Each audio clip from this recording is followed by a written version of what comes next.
has slept on for the last 40 years. Kaya ito po, sinusulong natin ang isang anti-political dynasty law. Gusto po natin na pag may magaling, pag may mahusay, ano man ang kanyang pangalan, ano man ang kanyang kakayahan in terms of money, pondo, kahit wala siyang sapat na, kahit kulang yung resources, walang political machinery, hindi miyembro ng political family, ay magkaroon siya ng pinatayan ko na yung sarili ko ng mic. Wala pa akong 5 minutes. Walang na magkaroon ng pagkakataon. Kasi sa kasalukuyan po nating sitwasyon, opo, paminsan-minsan may mga magagaling na galing sa political family. Hindi naman po natin tinatanggi yun. Alam naman po natin, totoo yan. Pero, tingnan natin yung pangkabuuan. May isang kandidato na sobrang galing, honest, may integridad, maayos, mahusay, matino.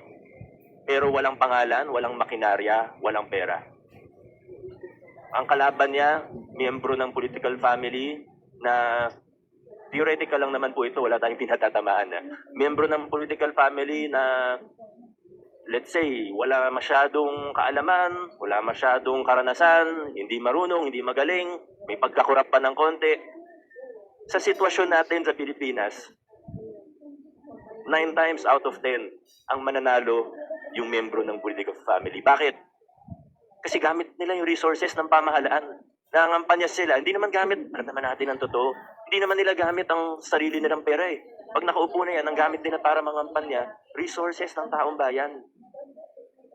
May iba pang lugar, makikita po natin ng mga instance ng karahasan. Papasok ang bago, walang koneksyon sa politika. Manganib ang buhay niya mismo.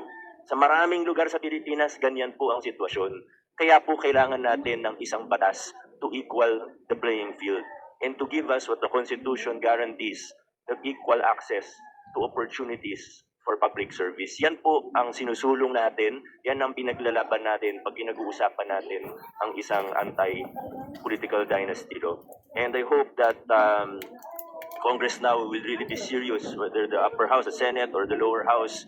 Sana po ay magtuloy-tuloy na. Pero alam din naman po natin ang totoo. Kailangan po ang mga mamamayan natin, ang mga mag-aaral, mga CSOs, kailangan magsanib puwersa tayo, magsanib puwersa kayo para maisulong po natin ang isang batas patungkol dito, ang anti-political dynasty law. Yun lamang po, Madam Chair, maraming salamat po.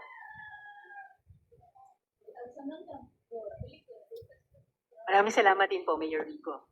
Ngayon naman po mga kasama, pakinggan natin mula sa Anti-Dynasty Network, ang co-convener niya, Kiko D. Magandang umaga po, Madam Chair. Magandang umaga po, Mayor Rico, na kasama ko rin po sa Anti-Dynasty Network. At magandang umaga po sa ating lahat. Siguro, dalawang punto lang po yung gusto ko pong pasukan ngayon po. No? So yung una, susugin ko na po yung binanggit na rin ni Mayor Rico, ni Senator Risa, yung idea na yung pagbabawal sa anti-dynasty o ang pagbabawal sa dinastiya ay nakasaad sa ating saligang batas. No? At saka ako, for that reason alone, dapat natin yung gawin. Dapat yung gawin ng Kongreso. Pero hindi yun lang po yung dahilan. No? Sa sobrang talino ng mga framers sa mga framers ng Constitution natin, na-anticipate nila yung nakitang malalang problema dito sa mga political dynasty dahil sa nakita ng mga pag-aaral sa economics, sa political science, sa iba't ibang mga disiplina. Talagang may malinaw na epekto yung pagkakaroon ng political dynasty dito sa ekonomiya natin, yung ibang mga probinsya, ibang mga distrito, municipality na pinamumunuan ng mga dynasts. Nakikita natin na mas mababa ang development outcomes nila, nakikita natin na mas mababa ang economic activity nila. Yung isang paborito kong pag-aaral actually dahil kasama ko po sa UP Department of Political Science yung may akda, yung napansin din po niya ay na kapag and very, very precise po yung finding. No? So, ang napansin niya, kapag lumagpas ng 12 years ang isang pamilya sa Kamara, no? So yung district representatives yung pinag-aralan niya, habang tumataas, pag nagsimula pa lang, habang tumataas, nagiging mas masipag yung legislators dahil mas alam na nila yung kalakaran sa Kamara, mas kaya nilang isulong yung mga batas na gusto nilang ipaglaban. Pero after 12 years, a little after 12 years, bumabagal yun at bumababa yung productivity. Ano nangyayari sa 12 years? Kasi sa 9 years, matatapos yung term limit ng isang member of the House. Tapos after 3 years, manungkulan yung isang kamag-anak nila. Kumbaga, napuo na nila yung dynasty. No? Na-establish na nila na meron silang kapit dito sa distrito. At dahil dyan, nakakapante na sila. Hindi na sila kailangan magsipag. No?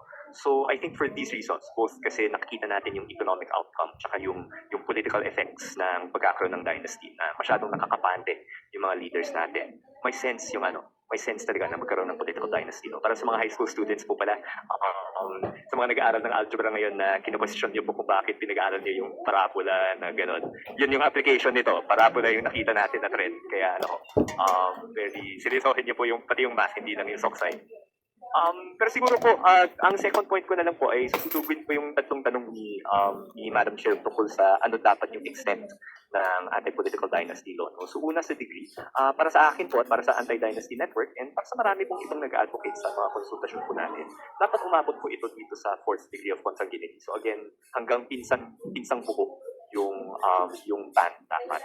At yung nung pinag-usapan namin kanina, ang reflection ko po dito, neighbor din naman ako ng isang political family.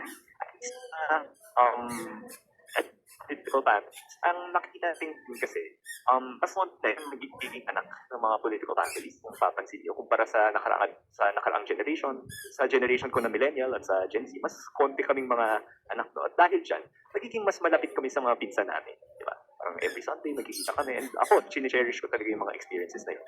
Pero ang reflection ko rin doon, yung turing ko sa pinsan ko, katumbas ng turing ng isang politiko sa kanyang kapatid nung previous generations po. So I think yung ganung close